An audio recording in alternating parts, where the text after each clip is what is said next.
Graça e paz.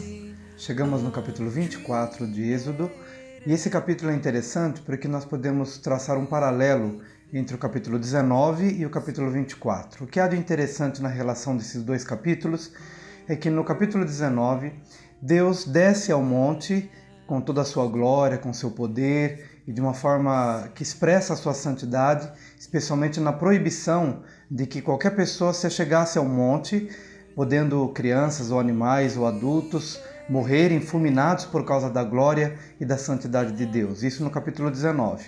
Mas no capítulo 24, que é o que estamos tratando hoje, nós encontramos um convite do Senhor, Deus convidando Moisés, Arão, Nadab, Abiú e 70 anciãos de Israel para subirem ao monte. Moisés entraria mais adentro do monte para conversar com Yahvé, mas estes 70 anciãos, Arão, Nadab e Abiú, que eram os futuros sacerdotes, poderiam também subir, ainda que ficando um pouco mais de longe. E a gente se pergunta, qual a diferença então entre o capítulo 19 e o capítulo 24? Houve alguma mudança com relação à santidade de Deus? De forma alguma. Deus continua santo e o homem na condição de pecador. Mas o que acontece é que no capítulo 19, Moisés sobe e recebe sozinho a lei, os mandamentos, as ordenanças, e ele escreve todas essas palavras num livro. E agora no capítulo 24 ele recebe a ordem de Deus para descer do monte e apresentar essa palavra ao povo, porque uma aliança estava entrando em operação a partir desse momento. E quando Moisés lê os mandamentos, as ordenanças, os estatutos, o povo concorda e o povo então, como parte dessa aliança, responde sim, nós vamos cumprir, nós vamos guardar tudo o que Yahvé nos tem ordenado.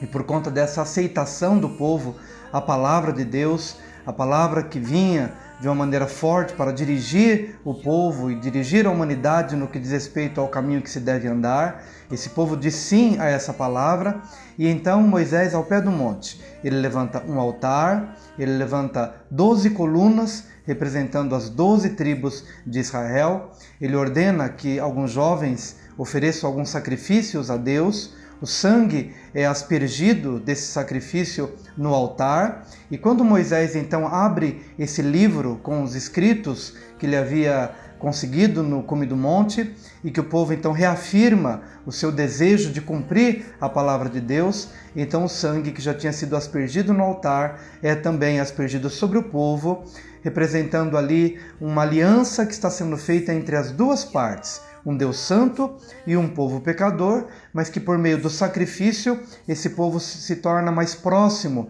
de Deus. E é justamente depois desta aspersão do sangue no povo e no altar, então Moisés sobe juntamente com Arão, Nadab, Abiú e 70 anciãos. Por que este grupo? Porque Deus queria se assegurar de que o povo teria a certeza de que Deus de fato havia falado com Moisés. Até então era somente Moisés, mas agora no capítulo 24, todos estes como testemunhas da presença de Deus ali no cume do monte. E é tão interessante que agora, por conta de uma aliança que é estabelecida, por causa de um sacrifício que é realizado e um sangue que é derramado, então estes podem subir. E então todos eles podem contemplar a Deus, ainda que de longe, mas aquela glória excelente de um Deus maravilhoso, de um Deus glorioso, que estava como que num pavimento de uma pedra de safira, com a aparência de uma pedra de safira. E eles comeram e beberam na presença de Yahvé e não foram mortos, não foram destruídos, não foram fulminados. Portanto, a grande diferença entre o capítulo 19 e o capítulo 24 é que no meio disso